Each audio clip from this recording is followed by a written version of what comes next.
자, 오늘 여러분과 같이 함께 나눌 말씀은 행복한 자의 고백입니다. 다 같이 시작. 행복한 자의 고백. 다시 한번 행복한 자의 고백.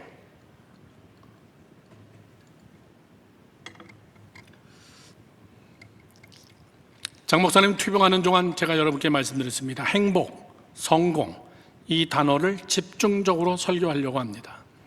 왜? 행복하지 않으면 여러분 다 아무것도 아니에요. 예수 믿는데 행복하지 않으면 여러분 실패한 겁니다. 예수 열심히 믿는데 성공하지 못하면 여러분 뭔가 크게 잘못 믿은 겁니다. 그래서 저는 이 행복, 오늘은 행복한 자가 고백하는 고백은 어떤 고백인가? 저는 이 고백이 여러분의 고백이 되기를 오늘 다 같이 함께 기도하면서 그 마음이 여러분의 마음이 되기를 축원합니다. 자, 여러분, 행복은 참 어려운데 사실 행복은 굉장히 쉬운 겁니다. 행복은 참 멀리 있는 것 같은데 사실은 행복은 굉장히 가까운 곳에 있습니다. 거꾸로 불행은 남의 집 이야기 같은데 그 불행이 어느 날 갑자기 내 이야기가 돼버립니다. 뉴욕에 있을 때 중고등학생들이 사고를 많이 치고 마약을 하고 살인사건 연루돼가지고 한인 학생들이 굉장히 많이 교도소에 갑니다. 그 부모들끼리 모여서 같이 함께 중보 기도하는 그 모임이 있습니다. 그 부모들이 쓴 책이 제목이 하필이면 내 아들이, 이 책 제목이 그거예요. 내 아들은 안 그럴 줄 알았는데, 내 아들은 그런데 안 갈 줄 알았는데, 아메리칸 드림을 가지고 미국 와서 정말 애들 잘 키워서 자식 농사 성공하고 싶었는데 뜨하니 교도소에 가서 앉아있으니까 모든 아메리칸 드림이 다 깨지면서 그 부모들의 공통적인 이야기가 왜 내 아들도 하필이면 내 아들이. 여러분, 불행 남의 이야기 아닙니다. 굉장히 가까이 있는 겁니다.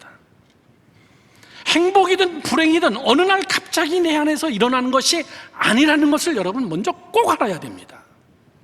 행복과 불행은 이미 내 안에서 서서히 만들어지고 있다는 것을 여러분 느껴야 돼요.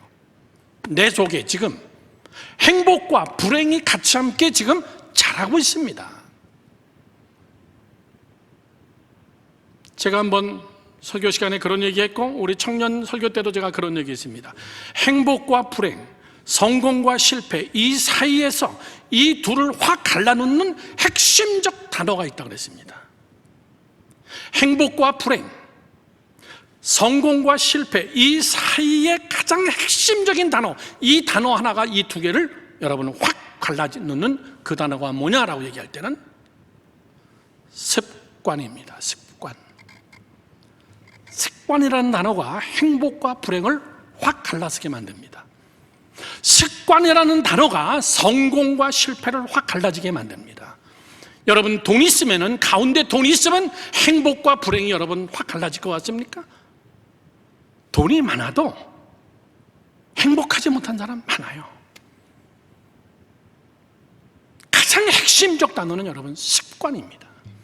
내 안에 무슨 습관이 있나? 그것이 나를 행복으로 끌고 갈 수도 있고 불행으로 끌고 갈 수도 있습니다. 습관은 하루 사이에 만들어진 것을 습관이라고 얘기하지 않습니다. 내가 행복한 이유는 내 안에 행복한 습관이 내 안에 자리 잡았어요. 이 행복한 습관이 이 행복을 향하여서 이 행복을 크게 만든 겁니다. 내 안에 나를 불행하게 만드는 습관이 있다면 나도 모르는데 그 습관이 나를 불행 쪽으로 몰고 갔던 것입니다. 어느 날 죄송합니다, 재수 없어서 여러분 불행한 게 아니다 그 얘기예요. 오늘 그 습관이 뭐냐? 오늘 사도 바울에게서 여러분 배웁시다. 사람이 참으로 불행한 이유는 돈이 없어서가 아닙니다. 사람이 불행한 이유는 첫째, 자기가 자기에게 속았기 때문입니다. 거의 우리는 나에게 속습니다. 자기가 자기를 너무나 모른다는 사실이 이것이 여러분 불행이에요. 내가 나를 너무나 모른다는 거. 두 번째는요, 모른다는 것을 모르고 그것을 모르는 것을 안다라고 착각하고 있을 때 불행이 오기 시작하는 거예요. 세 번째는요, 내 안에 해답이 없을 때예요. 대책이 없을 때 불행이 막 싹트기 시작하는 겁니다. 자, 오늘 우리 이 로마서 7장, 8장 로마서의 노른자입니다. 가장 핵심적 로마서 중에 노른자예요. 이 7장에서는 사도 바울이 자기 고백을 굉장히 합니다. 사도 바울이 이렇게 얘기할 정도면 우리는 막 주눅이 들 정도예요. 그런데 이 7장의 고백이 사실은 나약한 자의 고백이 아니라 바울이 될 수 있었던, 사실은 그 깊은 속에는 굉장히 바울은 행복하게 고백하고 있는 거예요. 자기를 분명하게 알았다는 거예요. 내가 그리스도를 만나기 전에는 내가 굉장히 똑똑한 것 같았고, 내가 그리스도를 만나기 전에는 내가 상당히 실력 있는 율법주의자였고, 나만큼 여호와를 경외하는 자가 없었다고 그렇게 믿었고 그렇게 생각했고, 그래서 목숨 걸고 초대교회 교인들 잡아서 죽이러 쫓아다녔고 똑똑한 줄 알았어요, 자기가. 그런데 예수를 딱 만나고 보니까는 세상에 내가 몹쓸 짓을 해도 보통 몹쓸 짓을 한 게 아니로구나. 내가 나에게 속은 거예요. 오늘 여러분, 바울의 고백이 그냥 우리가 회개할 때 내가 원하는 것 선은 행치 않고 내가 악을 행하는구나, 나는 참 이중적인 사람이로구나, 오호라 나는 공고한 자로다, 누가 나를 이 사망의 몸에서 건져내랴, 인간은 이렇게 약하구나, 그런 고백이죠. 그러나 사실은 더 깊숙한 곳에는 이건 보통 행복한 고백이 아닙니다. 바울은, 결론입니다, 눈이 확 열려야 사람이 행복한 고백을 할 수 있습니다. 눈이 열려야, 영적인 눈이 열려야 가장 베이직한 여러분들의 회개를 할 수 있고 자기 자신을 철저하게 내다볼 수가 있고. 오늘 바울의 이야기는 여러분 쉽게 요즘 말로 정리하면 이런 겁니다. 바울이 내가 무엇인가 잘 아는 줄 알았는데 다시 보니까 내가 전혀 몰랐던 사람이었어. 그래서 무슨 뜻이죠? 그래서 무슨 뜻이에요? 난 이거 알았기 때문에 너무나 행복하다는 거예요. 난 옛날에 정말 율법 선지자로서, 율법에 권위 있는 자로서 자기가 당당하다고 생각했는데 예수를 만나고 나니까 세상에 내가 제일 나쁜 놈이었어요. 괴수 중에 괴수입니다. 그것을 깨닫고 나니까는 그 뒤에 무슨 말이 숨겨졌습니까? 난 너무너무나 행복한 자야. 난 너무너무나 행복한 거야. 죄수라는 걸 강조하려는 것이 아니에요. 지금 난 나쁜 놈이라는 걸 강조하려는 것이 아닙니다. 나는 곤고한 자로다, 이걸 강조하려는 게 아니에요. 사실은 더 깊은 속에는 나는 진짜 행복한 사람이구나, 예수 때문에 행복한 사람이구나, 내가 무엇인가 아는 줄 알았는데 내가 알고 있던 모든 것은 다 분토와 같은 거였구나, 야, 이거 알았으니 내가 얼마나 행복하냐. 여러분, 내가 열심히 일해서 돈 벌었다고 생각했는데 계산해 놓고 보니까는 돈으로 계산이 안 되는 엄청난 손해를 봤습니다. 가정이 병들어버리고, 부부관계가 병들고, 자식이 병들고, 자신의 신앙이 바닥을 치르고 있다는 것을 깨달으면요, 행복한 거예요. 나 돈 많이 벌었다고 생각했는데, 나 똑똑하다고 생각했는데, 그래서 은행 통장에 현찰이 많이 들어가 있는데 실제적으로 보니까, 이쪽을 보니까는 내 가정이 병들어 있고 내 자식이 처절하게 타락해 있고, 나는 굉장히 많은 돈을 벌었다고 생각했는데 보니까는 가정이 아니고 내 신앙이 말이 아니로구나. 그거를 깨달으면요, 그 사람은 행복한 사람이에요. 바울은 7장에서 이걸 역으로 이야기하고 있는 겁니다. 나는 건강하다고 자부했는데 어느 날 의사가 그러잖아요. 당신 몇 개월밖에 못 살아요.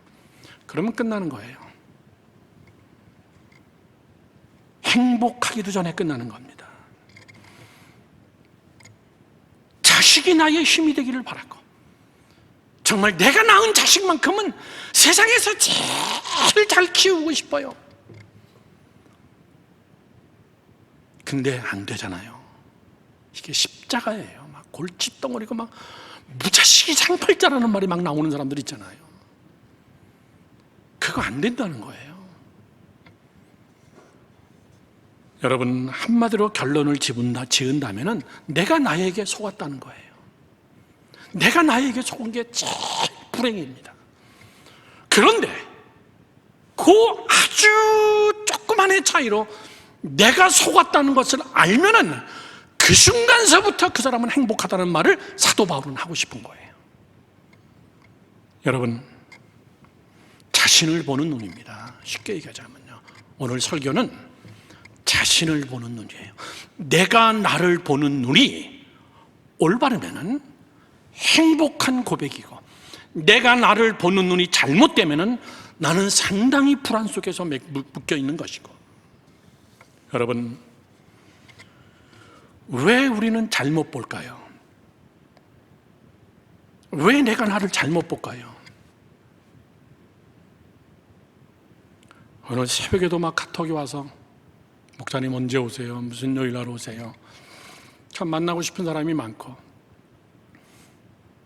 우리 교회 부목이었었죠. 또 예수마을교회에 와서 잠깐 부목하셨던 우리 한승규 목사님도 뉴저지에서 어느 교회 담임자로 청빙받아서 가서 제가 가서 담임 목사 이 취임식 같이 함께하고 부흥에 인도해주고, 아프리카 갔다 와서 바로 토요일날 주일날 또 한승규 목사님 교회에서 부흥에 인도하고. 저는 이런 거 보면서요, 저는 하나님 앞에 굉장히 감사합니다. 굉장히 행복해하고.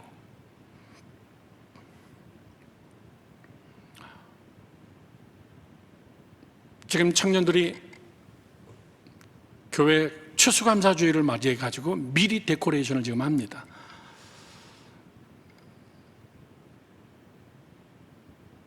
정말 멋있게 잘할 거라고 저는 믿어요. 오늘까지 다 하고 내일부터 이제 디스플레이에서 주일날, 추석 주일날 딱 가을 분위기가 나게 하자. 그렇게 하고 추수감사주일까지 가자. 그러면서 청년들하고 계속 작업하면서 청년들하고 자연적으로 이야기가 많이 나오게 됐습니다.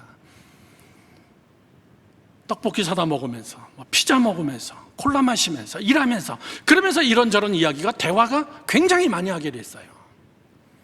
어저께 그런 얘기를 했습니다. 얘들아, 하고 싶을 때 해야 돼. 그리고 할 수 있을 때 해야 돼.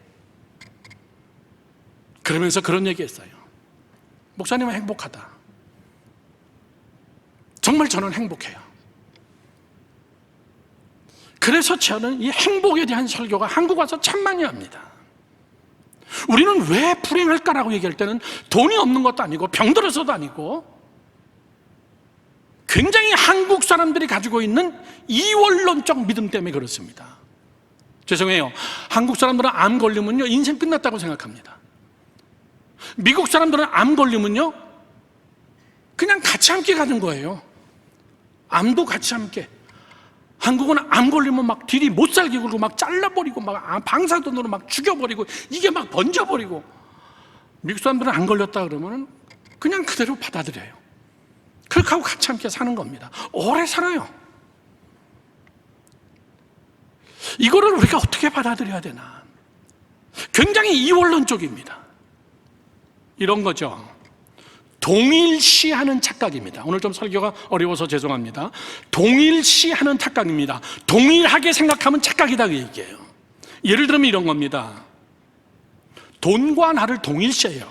이거 정말 무서운 겁니다. 우리 예수 믿는 여러분들은 절대 그러지 않았으면 좋겠어요. 돈과 나를 동일하게 만들어 버리는 거예요. 돈이 있으면 나는 괜찮은 사람, 돈이 없으면 나는 형편없는 인간.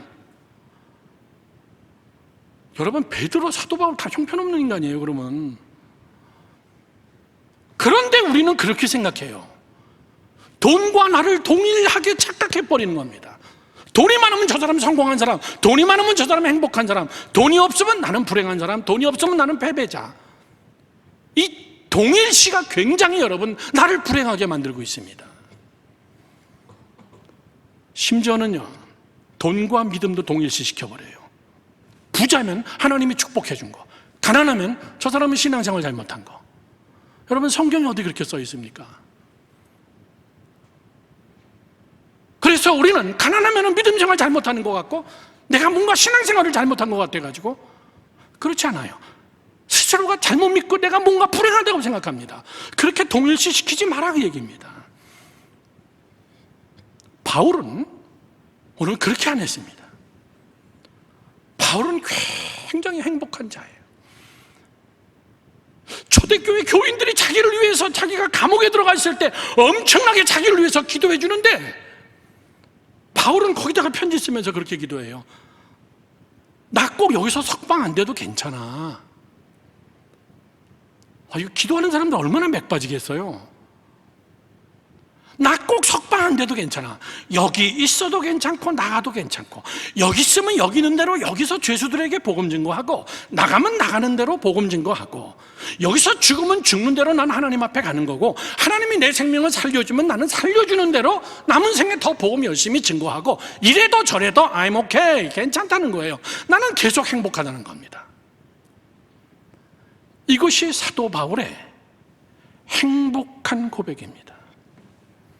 자, 요거를 조금 더 오늘 성경 구절로 그대로 여러분께 세 가지로 말씀드립니다. 오늘 좀 우리 시리어스하게 이야기하면서 여러분들이 꼭 그렇게 기도했으면 좋겠습니다. 잘못 생각하지 마십시오. 첫 번째, 바울의 행복한 고백의 첫 번째는 나는 육신에 속했다, 이겁니다. 나는 육신에 속했구나. 15절을 한번 다 같이 함께 볼까요? 15절 14절부터 봅시다. 우리가 율법은 신령할 줄 알거니와 나는 육신에 속하여 죄 아래 팔렸도다. 나는 육신에 속해서 죄 아래 팔렸도다. 그 앞에 뭐라고 써 있습니까? 14절, 우리가 율법은 신령한 줄 알았는데, 나 굉장히 정말 신앙생활 잘하고 내가 굉장히 신령한 줄 알았는데, 알고 보니까는 나 육신에 속한 자였어. 죄에 팔려버린 자였어. 자, 이것이 왜 중요하냐? 나는 육신에 속했다. 이 말은 뭐냐면, 오늘 이것이 여러분의 기도의 제목이 돼야 돼요. 육신에 속했다는 말이 뭐예요? 나 나약하다, 그 얘기예요. 나 굉장히 나약해. 육신 아무것도 아니야. 이 말은 조금 더 다르게 얘기하면 나는 한계가 있는 자야. 하나님 없이는 나는 너무나 나약한 자야. 이 고백은 하나님이 정말 듣기 원하시는 고백이에요. 하나님, 나 육신에 속해 있어요. 하나님, 나 나약해요. 나 한계투성입니다, 하나님. 그렇게 고백할 때 그 사람은 행복해요, 사실은. 하나님, 나 잘 믿는 줄 알았는데 아직 형편없습니다. 사도 바울은 계속 얘기합니다. 나는 정말 신령하게 하나님을 모시고 싶은데, 신령하게 신앙생활하고 싶은데 그 방향으로 잘 안 가네요. 내가 원하는 방향으로 잘 안 가네요. 거꾸로 엉뚱한 방향으로 가네요, 하나님. 마음으로는 하나님의 법을, 그런데 내 육신은 하나님의 법을 거스리고 있네요. 이게 육신에 속했다는 이야기예요. 마음은 선을 행하려 하는데 육이 말을 안 듣습니다, 하나님. 이 말을 풀어서 한 거죠. 하나님, 나는 육신에 속했어요.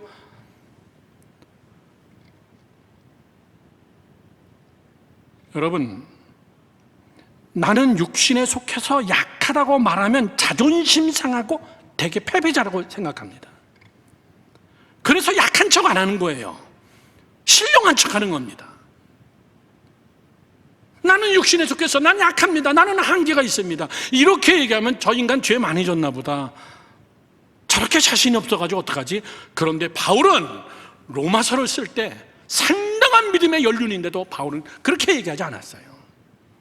난 여전히 육신 가운데 있어요. 하나님, 난 굉장히 약해요. 근데 다시 얘기합니다. 그 고백 속에는 하나님이 없이는 나는 안 된다는 걸 알기 때문에 행복해요.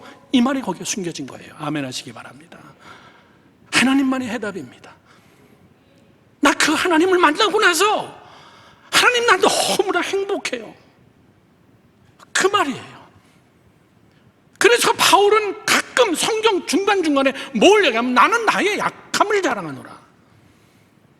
막 기도 응답 안 된 것도 자랑한다. 아주 고치지 못할 질병이 있는데 그거 놓고 3번 동안 금식하면서 하나님 앞에 죽자 살자 기도했는데 하나님 깠다라고 안 들어주시고 너 약한 데서 강하여진다 그랬다. 그걸 공개 속상 앞에서 간증하는 거예요. 여러분, 제가 큰 기도의 제목이 있는데 여러분 내가 3번 금식했는데요 여러분 응답이 안 됐어요. 그러면 금식해도 다 꽝이구나. 누가 여러분 이런 걸 강대상에서 얘기하겠습니까? 응답된 것만 간증하죠. 근데 바울은 편지를 쓰면서 공개 속상해서 나 기도 응답 안 됐어, 나 질병 고치지 받지도 못했어. 그런데 나는 행복해. 왜? 고침받는 것보다 더 큰 행복은 내가 나약한 데서 강해질 수 있다고 하나님이 얘기했어. 여러분 깨달으십시오. 사람들은 나약하게 보이지 않으려고, 그게 여러분 불행한 거예요. 그게 불행이에요. 나약해 보이지 않으려고 치장하고, 나약해 보이지 않으려고 좋은 이야기 해야 되고, 나약해 보이지 않으려고 여러분 문제들을 숨기고, 나약해 보이지 않으려고 좋은 간증 아니면 간증이 아니라고 생각하고, 그렇게 하지 마시라고 얘기해요. 그거 얼마나 힘들어요. 그렇게 살기 여러분 얼마나 힘듭니까? 내가 없는 나를 살려니까. 근데 바울은 다 오픈해서 하나님 나 약해요, 하나님 나 부족해요, 하나님 나를 긍휼히 여겨주세요. 그래서 예수님께서 하시는 말씀이 수고하고 무거운 짐진 자들아 다 내게로 오라, 내가 너희를 편히 쉬게 하겠다. 이 수고의 짐이 뭐냐면 율법의 짐입니다. 너희들 척하는 거, 그거 특별히 유대인 너희들 나시린이라고 얼마나 어깨다가 힘주고 저 이방인들을 개처럼 취급하고, 우리 히브리 민족은 하나님의 민족이고 우리는 율법을 가진 민족이고 얼마나 너희들 어깨다 힘주냐. 너 굉장히 무겁지? 율법이 굉장히 무겁지? 약하지 않은 척하고 살려니까 굉장히 힘들지? 그런데 실제는 로마한테 막 대리 짓밟히면서 너 어떻게 그렇게 사냐? 그냥 내게 와. 수고하고 무거운 짐 다 내려놔. 바울처럼 아프면 아프다 그래, 힘들면 힘들다 그래. 바울은 더 깊이 있게 얘기합니다. 뭐라 그래요? 나는 죄에 팔렸도다. 오, 죄성이 내 안에 있다, 이 정도가 아니라 내가 죄에 팔렸대요. 내가 죄의 노예가 돼버리는 겁니다. 사랑하는 성도 여러분들, 자신이 죄인이라는 것을 인정하는 게 자랑입니까? 지금 자랑하려고 얘기하는 게 아니죠. 자신이 죄인이라는 것을, 나는 약합니다, 하나님 내 힘으로는 안 됩니다, 주님밖에는 없습니다, 이 이야기를 하는 그 순간부터가 하나님이 일하시는 시작이다, 그 얘기예요. 그 전에부터가 하나님이 나를 만지시기 시작하는 자리다, 그 얘기예요. 그래서 그 고백은 내가 행복해지는 고백이다, 그 얘기예요. 사랑하는 성도 여러분들, 바울처럼 고백하세요. 주님, 나는 육신에 속했습니다. 들어야 할 소리가 내게 거슬립니다. 목사님 왜 이렇게 빡빡 소리는 지르는지 모르겠어요. 막 너무나 날카롭게 설교하고 막 아픈데 팍팍 찔립니다. 여러분, 던져지는 메시지에 여러분이 깨져야지요. 여러분이 제 메시지를 깨버리면 안 됩니다. 바울처럼 고백해야 돼요. 하나님, 하지 말라는 건 다 재미있습니다. 마시지 말고 피우지 말라는 것은 계속 땡기네요. 내가 가고 싶은 곳은 다 가면서 가야 될 교회는 정말 가기 싫네요. 정말 가기 싫으네요. 바울의 고백이 그런 고백이에요. 보지도 말고 만지지도 말고 흉내도 내지도 말라고 하는 것은 하나님 참 재미있고 해야 될 거는 왜 이렇게 하기가 싫습니까? 솔직, 정직, 고백, 하나님, 남이 잘못하는 것은 왜 이렇게 속이 뒤틀려서 올바르게 내 입으로 다 얘기하고, 내가 잘못한 것은 그럴 수 있다라고 합리화하는 납니다. 하나님, 나 이런 존재예요. 저를 보세요. 내 속에 이게 보여야 돼요. 없는 것처럼 자꾸 감추려고 하지 말고요. 하나님, 나는 육신에 속했습니다. 오늘 이 밤에 여러분 기도 누구 듣는 사람 없어요. 하나님밖에는요. 그냥 여러분 딱 기도하시라고요. 하나님, 난 약합니다. 내가 낳은 자식이지만 내 마음대로도 안 됩니다. 하나님, 난 큰 비전과 꿈을 가지고 비즈니스 사업 시작했는데 이거 참 마음대로 안 되네요. 하나님, 내 안에 있는 이 질병도 내 마음대로 안 되네요. 하나님, 나 육신에 속했습니다. 하나님, 그 고백은 행복해야만 할 수 있는 고백이고, 그 순간서부터가 하나님이 만지시고 치료를 시작하시는 자리라는 것을 깨닫기를 축원합니다. 이런 것이 안 보이면은, 이런 것이 내 눈에 안 보이면은, 이런 고백이 안 나오면은, 저를 보세요. 그 사람은 계속 더 묶이는 거예요. 자기가 자기를 강하게 묶는 겁니다. 충돌이 일어납니다. 사랑과 충돌이 일어나고, 비방이 일어나고, 교만이 내 안에서 싹트기 시작하고, 위선이 생기기 시작하고, 쉽게 얘기하면요, 바리새파 사두개인 끼가 꽉꽉 차는 거예요, 내 몸에. 예수님은 그 중심을 보시면서 썩은 회칠한 무덤과 같다. 사랑하는 성도 여러분들, 바울의 두 번째 고백입니다. 행복한 바울의 두 번째 고백은 이겁니다.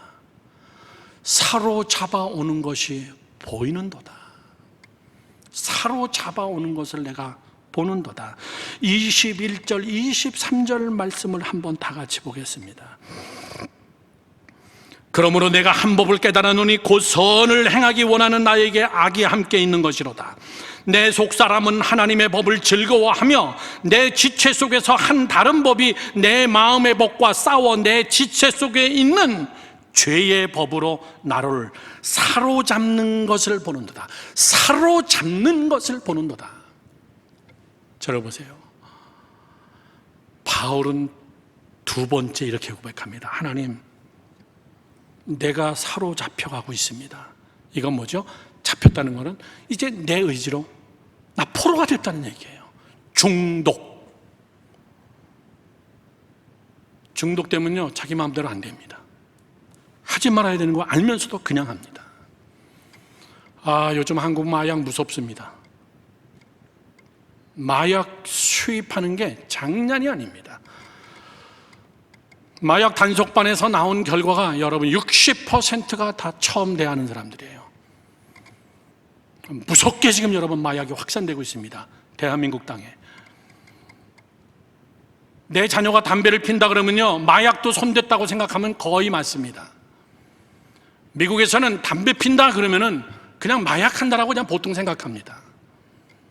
학교에서 막 공공연하게 자기들끼리 팔아요. 심지어는 교회 학교에서도 막 팝니다. 대한민국도 참 그런 거는 빨리빨리 잘 배워갑니다. 그게 여러분 사로잡혀 오는 것을 내가 보는도다. 죄가 하나님 나를 사로잡고 있습니다. 점점 내가 마비되는 것이 보여야 돼요. 굳은 살이 베이는 게 보여야 되고, 무기력해지고 자신 없어지고 두려움에 묶이고 인본주의와 나 중심으로 점점 내가 묶이는 것이 하나님 보입니다. 그때 나타나는 현상은 두 가지입니다. 바울처럼 하나님 앞에 고백하고 다시 행복한 고백을 하면서 다시 회복이 되든가, 아니면은 그럴 수도 있지 뭘 그래. 많은 사람이 그리 가요. 이 코로나 시대 때 그럴 수도 있지 뭐. 어느 목사님이 추석이라고 제 방에 찾아왔어요. 그래서 교회 목회가 어때요? 이런 이야기를 하다가 코로나 때문에 코로나만 풀리면, 그래서 목사님, 코로나 이야기하면 안 돼요. 목회자는 그냥 가는 거예요. 코로나 전처럼 가는 거예요. 코로나 의식하지 않는 거예요. 그냥 가는 거예요. 그냥 자꾸 코로나 이렇게 하면은 거기에 묶여버려요. 여러분 스스로가 우리 장로님들하고 이야기할 때 그런 얘기 많이 합니다. 우리 이 성전 짓기 전에 저 지하가 본당이었을 때 맨 밑에 우리 바닥에서 철야하면요 9시부터 모여가지고 그 다음날 새벽 5시까지 했잖아요. 안 믿고 있습니다. 지금 어떡하죠? 찬송인도 하고 설교하다가 우리 빵 먹고 우유 먹고 그랬잖아요. 저는 그때 뉴욕에 있었지만 가끔 가다 철야 인도할 때 보면 밤새고 했거든요. 지금은요 뭔가에 잡혔어요. 바쁨에 잡혔고 시간에 잡혔고, 그러나 사실 더 바쁘냐? 그렇지도 않습니다. 사도 바울은 지금 그걸 얘기하는 거예요. 사로잡아오는 것을 내가 지금 보는도다. 이거 점점 내가 더 무기력해지네. 내가 점점 더 자신 없어지고, 경건의 모양은 있는데 경건의 능력이 점점 내 안에서 소멸되어져 가는 것이 보이네. 내가 하나님과 점점 멀어지는 것이 보이네. 기도의 줄이 끊어지고 세상 줄에 묶이는 것이 보이네. 사단의 누름이, 사단이 우리를 누르고 있음이, 여러분 이게 보인다는 거예요.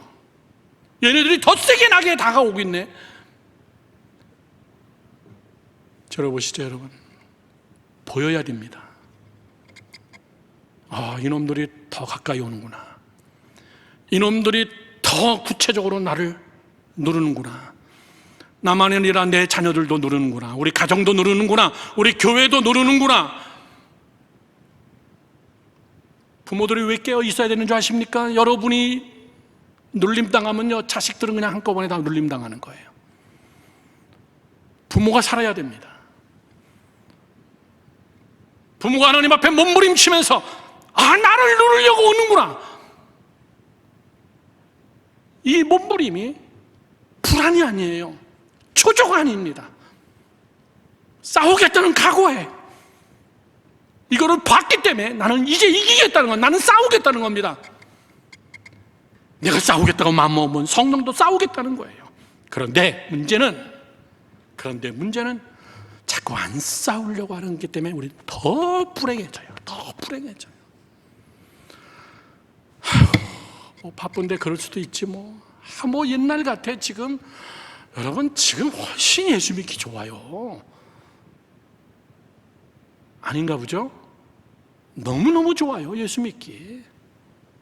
사역하기 너무너무 좋잖아요. 그런데 자꾸 세상이 바쁘다 그래요. 그렇다고 그 사람이 직업이 2개, 3개가 됐냐? 그렇지도 않습니다. 옛날에 했던 거 똑같이 하고 있어요. 그런데도 바쁘대요. 사로잡아 오는 것이 보여야 됩니다. 이거 계속 내가 더 침체되네. 이거 나를 더 강하게 묶네.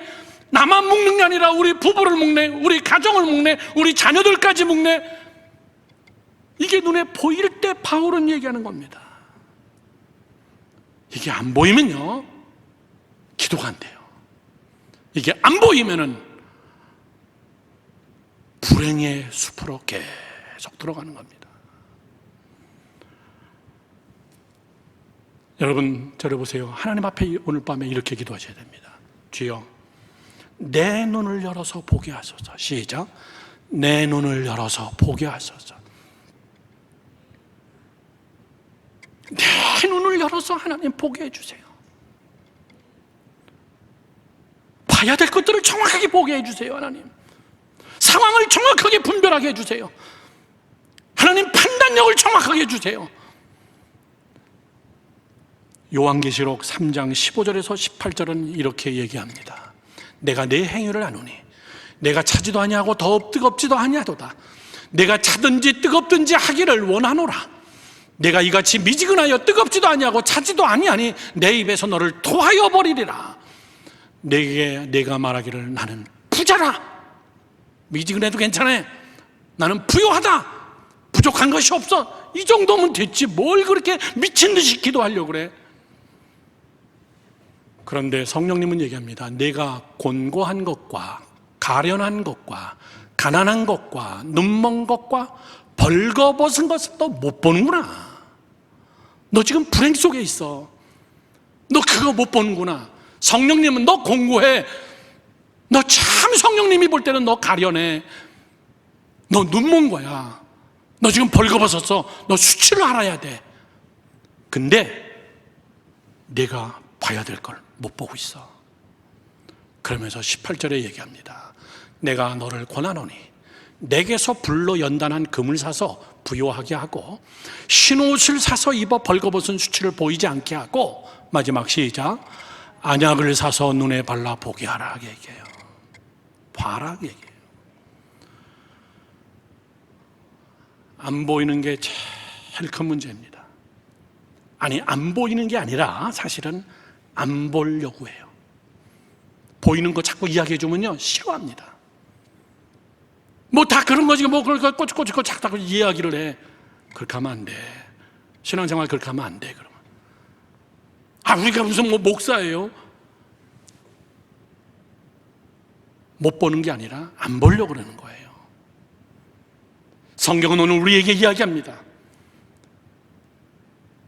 저는 여러분들이 정말 행복한 고백자가 되기를 주님의 이름으로 축원합니다. 이것이 안 보이면 반복해서 말씀드리지만 서서히 묶이는 거예요. 이것이 안 보이면 여러분 서서히 더 많은 충돌이 내 삶 속에서 일어나고, 더 많은 갈등이 내 안에서 일어나고, 더 많은 하나님의 손길이 내 앞에서 나를 치고 그 많은 불행이 내게 와요.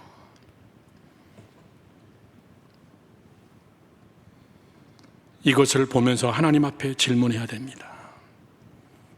여러분 스스로에게 질문해야 돼요. 이러다가 내 신앙은 어떻게 될까? 이러다 내 가정은 어떻게 될까? 내가 죽고 나면 우리 자녀들이 알아서 자기들끼리 신앙생활은 할 수 있을까? 이 질문을 해야 돼요. 그리고 바울은 마지막 세 번째, 정말 행복한 고백을 하나님 앞에 합니다. 우리가 잘 아는 거죠. 오호라 나는 곤고한 사람이로다. 다 같이 시작. 오호라 나는 곤고한 사람이로다. 로마서 7장의 마지막 탄식이면서 행복한 고백입니다. 나는 곤고한 자로구나. 이 고백의 자리까지 여러분 반드시 와야 됩니다. 자기 자신을 쳐다보면서 자기 자신의 공고함이 처절하게 느껴져야 됩니다. 여기서 배짱 부리거나 오기를 부리거나 타협해서는 안 됩니다. 여러분 저를 보세요. 곤고한 게 뭡니까? 곤고한 거 여러분 숨겨도요 티가 납니다. 얼굴이 어두워요. 기도가 안 되는 거 보입니다. 근심이 보입니다. 곤고한 게 보입니다. 여러분 목회자가 봐도 아는데,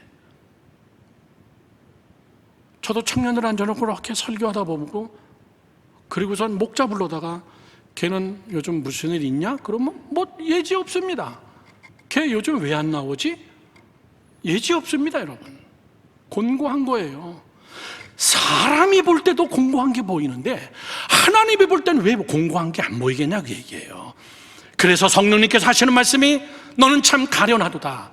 너는 참 불쌍하도다. 너는 가난해. 너는 눈이 멀었어. 너는 벌거벗었어. 성령님은 다 보고 지적하고 있다는 거예요. 근데 문제는 내가 그걸 못 본다는 거예요.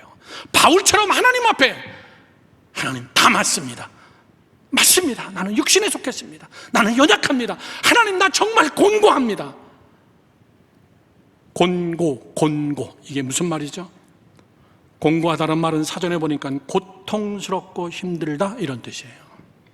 하나님 이거 참 고통스럽고 힘드네요. 하나님 이거 고통스럽고 힘드네요. 좀 쉬운 말로 표현해 볼까요? 바울의 마지막 고백은 하나님 나는 곤고합니다. 이 말은 요즘 말로 하나님 이거 정말 대책이 안 서네요. 하나님 이거 어떡하죠? 하나님 이러다가 점점 더 큰일 나겠는데요. 이런 고백이에요. 위기감.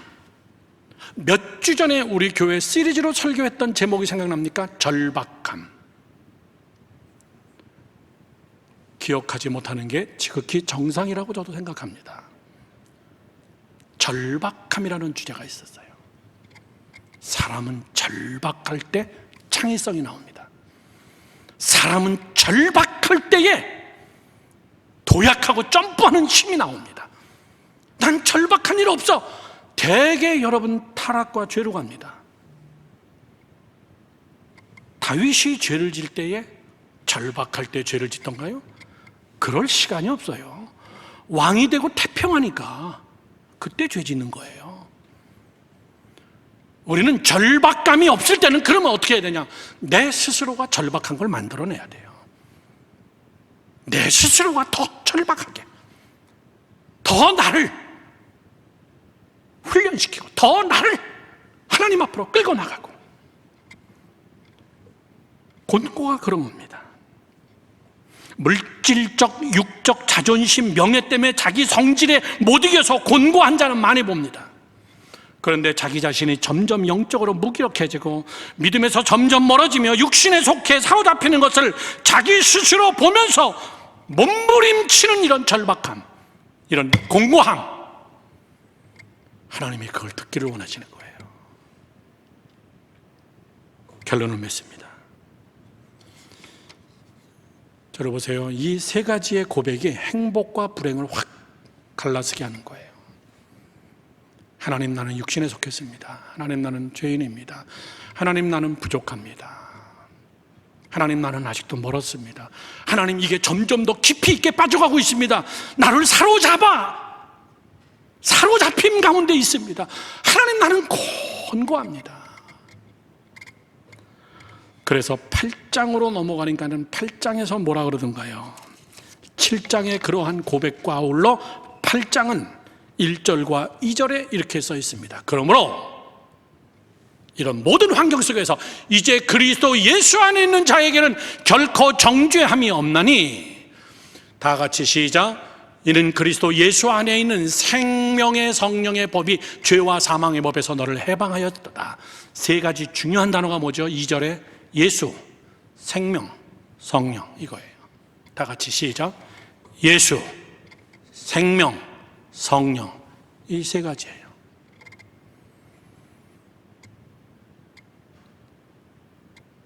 이런 고백을 하는 자에게 하나님이 저 세 가지를 주시는구나.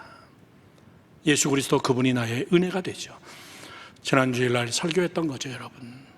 이제는 우리 주 예수 그리스도의 은혜와 하나님 아버지의 무한하신 사랑과 성령의 교통하심이, 삼위일체 하나님의 이런 엄청난 축복이, 이것이 아니고서는 내가 이거를 해결할 수 있는 길이 없구나. 결론을 맺습니다. 행복과 불행을 결정짓는 것은 내 안에 있습니다. 이런 것들을 보는 눈이 사람을 행복하게 만드는 겁니다. 여러분들의 부모님이 여러분들의 자녀에게 맛있는 것을 주는 것보다 더 중요한 것은 이걸 받을 수 있는 그릇이 있나가 더 중요해요. 그래, 이거 먹어라 그러고 주는데 깨끗한 그릇을 원합니다. 내용보다 더 중요한 것은 그릇이에요. 그걸 담을 만한 그릇이 있나. 오늘 이 밤에 우리는 다 같이 함께 그 기도했으면 좋겠습니다. 하나님, 이런 고백, 이런 행복한 고백, 바울 같은 행복한 고백, 하나님 앞에 나와서 다 고백하고 다 내려놓고, 주님 나를 만져주세요, 주님 나를 치료해 주세요, 이런 행복한 고백자가 되기를 주님의 이름으로 축원합니다.